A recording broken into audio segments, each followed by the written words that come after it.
延平王地成宫399周年圣诞秋祭典礼，由台南市副市长叶泰山担任主祭官，希望会当保庇民众平安顺利。每一档的农历7月14号，庙方拢会举办庆祝活动，就是希望让更较侪人了解延平王地成宫的历史意义。台湾台南这个城市，其实是从地成宫伊的历史文化会当讲是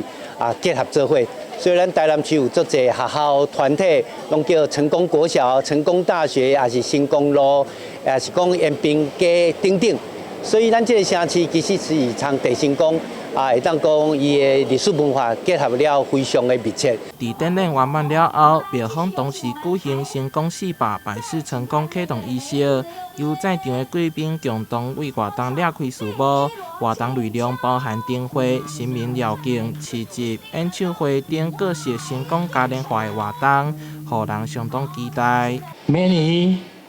是地成宫400周年的圣诞，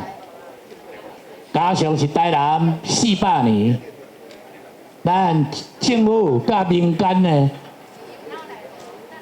互相配合来甲这个活动办得较成功的。现场还佫有展示成功招文创小物，是由地成宫祖庙的炉灰结合陶土手工制作，最后刻上成功2字，要互摕到的民众得到满满的祝福。庙方表示，